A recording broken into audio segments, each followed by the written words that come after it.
Olá, vamos continuar o capítulo 33. Hoje eu vou ler a segunda parte dele. Vou ler um trechinho antes para a gente pegar a sequência. Lucano aproximou-se da cama, sentou-se numa cadeira e pôs o estojo a seu lado. Sorriu para os olhos impetuosos, que eram mais brilhantes do que os dos filhos, e não viu neles a névoa da idade.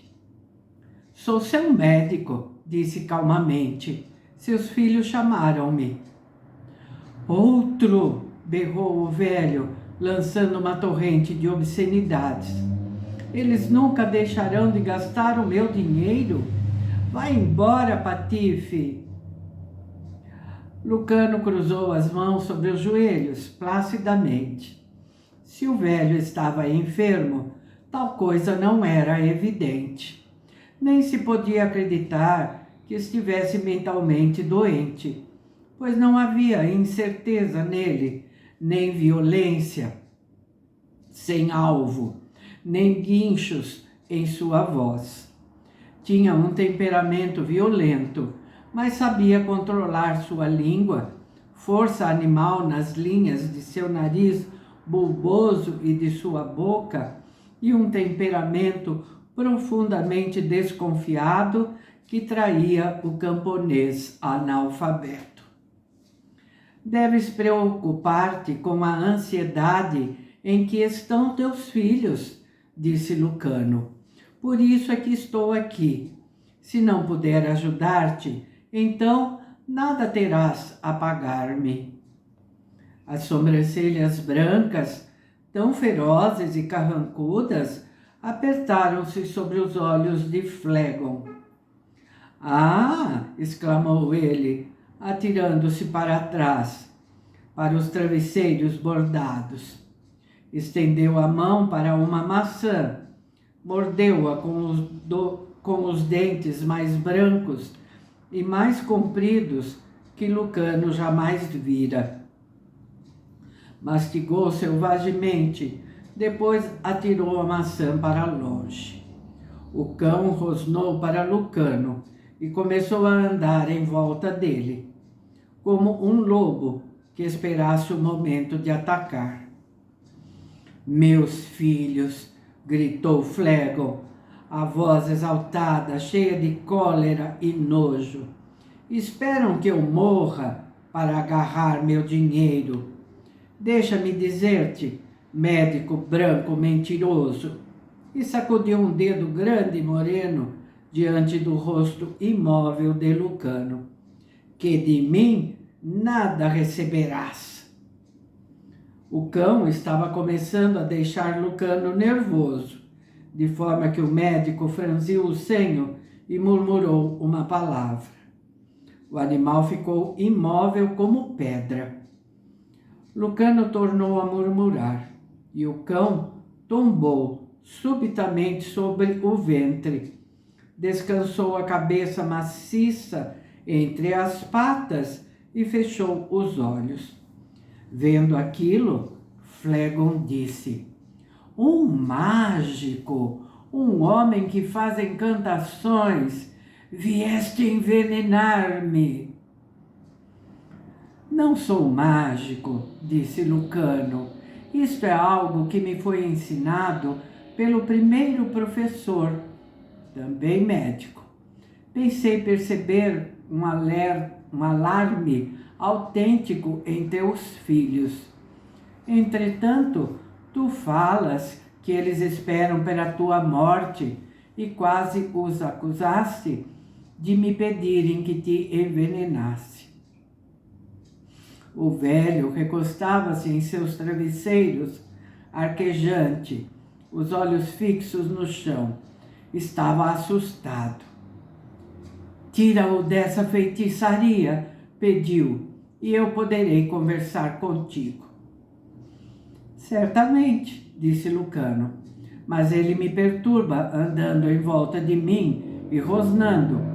Chama-o para junto de ti e manda que se deite a teu lado e me deixe em paz. Estalou os dedos e o cão ergueu-se num salto sobre os pés, rosnando novamente e preparando-se para se acercar de Lucano. Flegon chamou-o com voz rancorosa e as orelhas do animal abateram-se. Ele choramingou, depois aproximou-se do leito e deitou-se ao lado dele. Seu dono continuava a olhar para Lucano com cauteloso respeito e contínuo medo. Falarei contigo, disse ele, mas isso nada adiantará. É muito possível que eu esteja sendo envenenado lentamente por ordem de meus filhos. Disse isso aos 3 outros médicos, cujos salários poderiam resgatar um escravo valioso. Mas eles não me acreditaram. Digo-te também, meus filhos estão esperando a minha morte, estão planejando a minha morte. Então, basta que proíbas que venham à tua casa, disse Lucano. Ah, eles subornaram meus escravos. Algo deslizou sobre o rosto dele, como óleo, com secreta esperteza. Entretanto, agora estava disposto a falar, em sua raiva, pois Lucano lhe prestava grande atenção. Flegon tornou a encher-se de vigor. Deixa-me falar-te de meus filhos, de meus preciosos filhos. Turbo, o primeiro, é um ladrão. Nasceu ladrão, tem vivido como ladrão e morrerá como ladrão. Estendeu a mão para um cacho de uvas e começou a comê-las com gosto, cuspindo as sementes. Não oferecera vinho ou qualquer fruta a Lucano. Fechou os olhos, saboreando o que comia e estalando a língua. Disse depois, num tom profundo e carinhoso: dos meus próprios vinhedos, amadurecidas sob o melhor sol. Abriu os olhos e fixou-os furibundos em Lucano. Turbo roubou de meus cofres, nesta casa, uma opala das mais valiosas, pela qual me haviam oferecido uma fortuna. Usa-a abertamente, como bandido que é, no dedo de sua mão direita, e tu a poderás ver. Sérgio, meu segundo filho, tem a mente de uma ovelha, e a alma também. Apesar disso, é o mais vil dos meus conspiradores, e um mentiroso incurável. Quanto a Melle, é libertino com meu dinheiro. Gasta-o todas as noites nos mais dispendiosos bordéis de Atenas e desperdiça o que me pertence com mulheres dissolutas. Lucano recordou-se do rosto dos filhos, apertou um pouco os lábios e perguntou: teus filhos são casados, Flegon? O velho soltou mais blasfêmias e obscenidades. Sim, e com mulheres odiosas como eles mesmos, que escondem sua vilania sob os rostos lívidos e palavras doces. Nenhuma delas trouxe dotes aos maridos.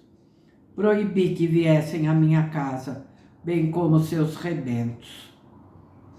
Assumiu a expressão de um velho angustiado e indefeso, solitário, traído e abandonado. Uma lágrima deslizou-lhe pela face. Ainda assim, falou Lucano, deste-lhes casas próprias, penso eu. Disseram-te isso? Flegon tornou-se imediatamente cauteloso. Não, eu apenas tirei conclusões. Teria sido esta a atitude de um pai amoroso. Flegon suspirou profundamente e deixou que Lucano o visse enxugar a lágrima com a ponta do dedo. Sim, confirmou. E também lhes deste muito espontaneamente? Sim, eu vejo, meu jovem médico, que és homem de compreensão. Tornou-se excitado e continuou. E em troca de tudo quanto lhes dei e fiz por eles, nada me deram, a não ser ódio. Nada, a não ser roubos, conspirações, mentiras e libertinagens. Estou aqui abandonado para morrer, para temer pela minha vida, por não ter outra companhia a não ser a dos escravos. Sua excitação aumentava. O médico tornou a apertar os lábios.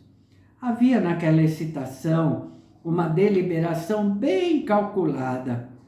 Lucano estendeu a mão para seu estojo médico e dele tirou um frasco que continha pílulas brancas. Numa taça, deitou um pouco de vinho. Não, disse Flegon, recuando e encolhendo-se, em recusa exagerada. Não posso confiar em ti. Muito bem, falou Lucano, pousando a taça e a pílula. Não precisas tomá-la. Pensei apenas em aliviar as dores de que teus filhos me falaram. Depois de um momento, tornou a colocar a pílula no frasco. Flegon pensou um pouco. Depois disse: que sentiria eu com esse remédio? Já te disse, terias alívio de tuas dores. Flegon umedeceu o lábio barbado com a ponta da língua. Dá-me essa pílula, pediu rudemente. Com um ligeiro sorriso, Lucano obedeceu. O velho bebeu o vinho sofregamente. Agora, disse Lucano, deves falar-me de tuas dores. Preciso examinar-te. Com nova e surpreendente docilidade, e mesmo com entusiasmo, Flegon respondeu às perguntas e submeteu-se ao exame. Lucano foi cuidadoso, usando toda a sua experiência. Era o que suspeitava. Flegon gozava da mais completa e perfeita saúde. Tinha o corpo e o físico de um homem de pelo menos 20 anos mais jovem. Seus músculos pareciam de ferro, suas juntas eram flexíveis. Lucano chegou a uma conclusão. Sentou-se e olhou gravemente para Flegon. Teu caso não é para ser levado em brincadeira, disse, muito sério. Durante um momento, Flegon ficou satisfeito, mas logo depois falou, assustado. Trata-se de doença fatal? E o tom avermelhado de seu rosto ficou menos intenso. Lucano sacudiu a cabeça com gravidade. Não é fatal. Contudo, é um caso que deve ser estudado cuidadosamente. Flegon ficou de novo satisfeito. Tu és o primeiro médico inteligente que me visita. Juro por Mitras. Todos os outros ousaram informar-me de que minha saúde era perfeita e que eu estava tão sadio quanto uma maçã. Que mentirosos, que ignorantões. Pensavam apenas em seus salários, disse Lucano, mostrando solidariedade. Perdão.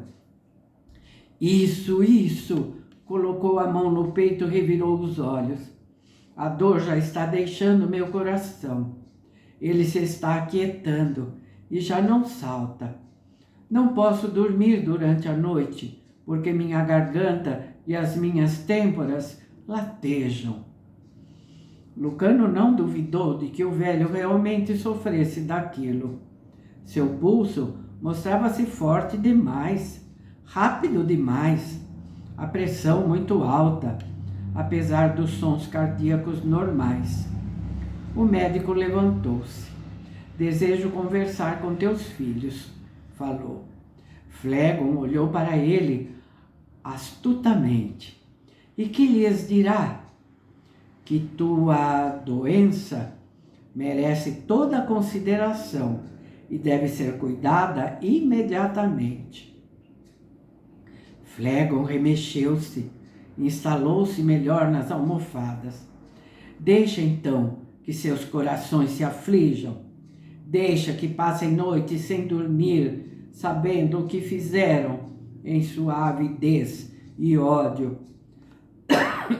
Perdão. Deixa que sintam a cólera dos deuses que recomendaram ao homem. Honra teus pais. Lucano deixou o quarto, caminhou lentamente através da casa, que tomava cada vez mais o aspecto de uma joia preciosa a seus olhos. Foi para o jardim. Os 3 filhos ergueram-se agitados de seu banco e vieram imediatamente ao encontro dele. Que se passa com meu pai? Indagou Turbo, e sua voz rude estava trêmula. Lucano observou os 3. Relanceou os olhos para a mão direita de Turbo e viu que o mais maravilhoso anel de opala estava no dedo indicador do rapaz. Brilhava com luzes róseas e azuladas e parecia conter crepúsculos dourados. Olhou para Sérgio, para seu rosto sadio e ansioso, para sua expressão sincera. Olhou para Melle, que parecia menos um frequentador de bordéis do que o cão de Flegon, e franziu as sobrancelhas, e depois fingiu voltar ao presente com um sobressalto. Deves perdoar-me, disse, mas sou um admirador de opalas, e vejo em tua mão, Turbo, uma delas, e maravilhosa. Turbo, durante um momento, ficou perplexo, pois era evidente que sua mente estúpida não se movia com grande agilidade. Depois, seus olhos pequenos brilharam de orgulho e ele estendeu a mão para que Lucano pudesse admirar a joia. É muito antiga e tem grande tradição, disse ele. Minha esposa descende de respeitada linhagem de eruditos. Seus antepassados receberam este anel do próprio Péricles. Suspirou. Não sou homem culto, mas respeito este anel de todo o meu coração e vou deixá-lo a meu filho quando morrer. Não queria aceitá-lo de minha esposa, mas nós nos amamos ternamente e ela o colocou à força no meu dedo. Sérgio falou pela primeira vez e sua voz enferrujada mostrava tratar-se de homem de poucas falas. Disse a Turbo afetuosamente: foi no 10º aniversário de teu casamento que tua esposa te deu esse anel, meu irmão. Fica-te bem, embora não sejas um erudito. Teu filho, contudo, há de trazer honra a teu nome. Turbo suspirou. Ainda assim, meu pai deseja muito este anel.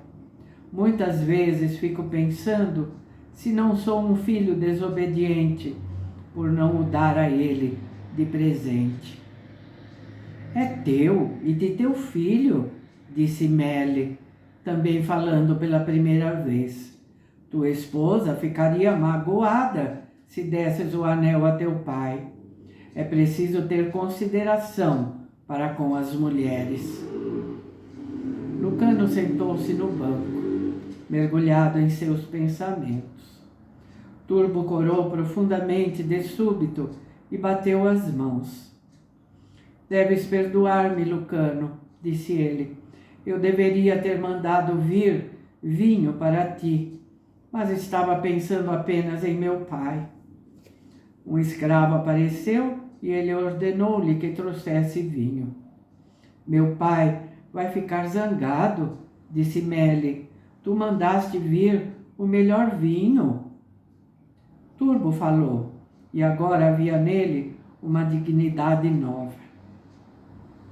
A adega de meu pai pode ser pequena, mas é uma das melhores de Atenas, e eu a mantenho bem abastecida. Ele pode fornecer um pouco de vinho a Lucano. Mas ainda não me disseste, Lucano, qual é a terrível moléstia que aflige meu pai?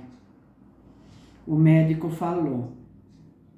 Sabe-se que a doença de um homem não pode ser separada daquilo que ele é e de seu ambiente. Primeiro preciso fazer-vos algumas perguntas que desejo me sejam respondidas com toda a sinceridade. Perguntas! Exclamaram os irmãos em coro, e Lucano viu, pelas suas expressões, que não era fingida a ansiedade de seus rostos, e que a afeição dedicada ao pai mostrava-se neles profunda e sem afetação. O rosto do rapaz tornou-se, de certa forma, tristonho. O escravo trouxe uma bandeja de prata com 4 taças e Turbo serviu o vinho, observando ansiosamente Lucano para ver se ele o apreciaria. A bebida era deliciosa e Lucano foi sincero em sua apreciação.